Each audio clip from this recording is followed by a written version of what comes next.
ভারী বর্ষণ ও জলাবদ্ধতা বাংলাদেশের জনজীবনে এক চরম সংকট বা অস্থিরতার সৃষ্টি করেছে।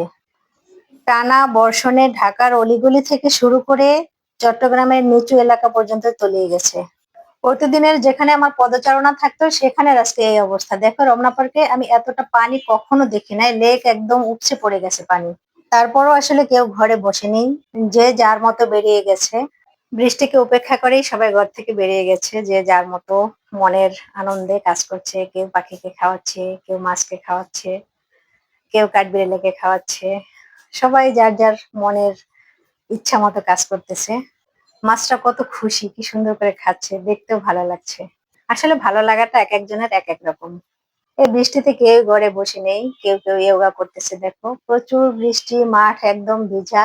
সেই ভেজা মাঠে তারা তিরপাল বিছিয়ে যোগা শুরু করে দিয়েছে। কারণ অজুহাত দিলে তো চলবে না, বৃষ্টি তো থাকবেই, তাই না? তার মাঝে ঘরে বসে থেকে শরীরকে খারাপ করার কোনো মানে নেই। এরা বাঙালির ৩ নাম্বার হাতকে উপেক্ষা করেই চলে এসছে। আমাদের বাঙালিদের ডান হাত, বাম হাত এবং অজুহাত। অজুহাত হচ্ছে ৩ নাম্বার হাত।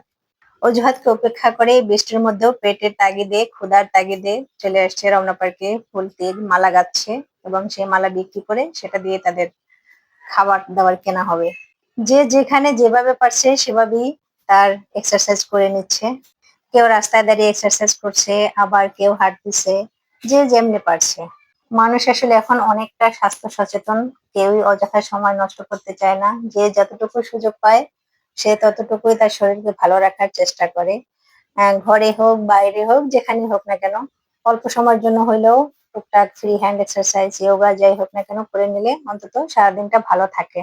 মনে পার্কের মাছগুলো কেন যেন মরে যাচ্ছে। দেখো, এই ছেলেটা, এরা অনেকগুলি মাছ পেয়েছে, এই একটা হাতে নিয়ে হাঁটতেছে। আসলে মানুষ যখন কোনো বিপদে পড়ে তখন হয়তোবা সে অনুধাবন করে যে প্রকৃতির সৃষ্টি প্রত্যেকটা প্রাণীরই পৃথিবীতে থাকার অধিকার আছে। তাই তো আজকে ব্যাপারটা দেখে আমার খুব ভালো লাগলো যে কুকুর মানুষ সবাই এক জায়গায়, কেউ কুকুরকে তাড়ালো না। এটা দেখে আমি অত্যন্ত খুশি হয়েছি ওনাদের প্রতি। আসলে পৃথিবীর সকল প্রাণীরই ভালোভাবে বেঁচে থাকার অধিকার আছে, হোক সে মানুষ কিংবা পশু বা প্রাণী বা পাখি, যাই হোক না কেন। ইন্টারমিডিয়েট পরীক্ষা বা স্কুলের পরীক্ষা চলছে। এই ছেলেটা দেখো রাস্তায় দাঁড়িয়ে আছে, রাস্তা পার হতে পারছে না, ফাইলপত্র হাতে নিয়ে এই যে রাস্তায় দাঁড়িয়ে আছে। শান্তিনগর এবং বেলি রোডের মুখ এই জায়গাটা, অথচ জায়গাটার কি অবস্থা! ফুটপাত পর্যন্ত পানিতে একদম ডুবে গেছে, বাচ্চারা যেতে পারছে না। আর মানে কর্তৃপক্ষের দৃষ্টি আকর্ষণ করছি, অন্তত ঢাকা শহরের ড্রেন গুলো যেন একটু পরিষ্কার করে এবং রাস্তাঘাট যেন পানি না জমে সেদিকে একটু দৃষ্টি দেওয়ার জন্য। মনে হচ্ছে যে আমি কোনো সমুদ্র উপকূলে চলে আসছি, এই একটা অবস্থা। তো এই বৃষ্টি বন্যায় সবাই ভালো থেকো, সাবধানে থেকো, শরীর ও মনের যত্ন নিও। পরবর্তী ভিডিওতে আবার দেখা হবে অন্য কোনো জায়গায়, অন্য কোনো সময়।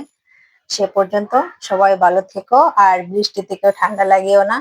সবাই সাবধানে থাকবে। আল্লাহ হাফেজ।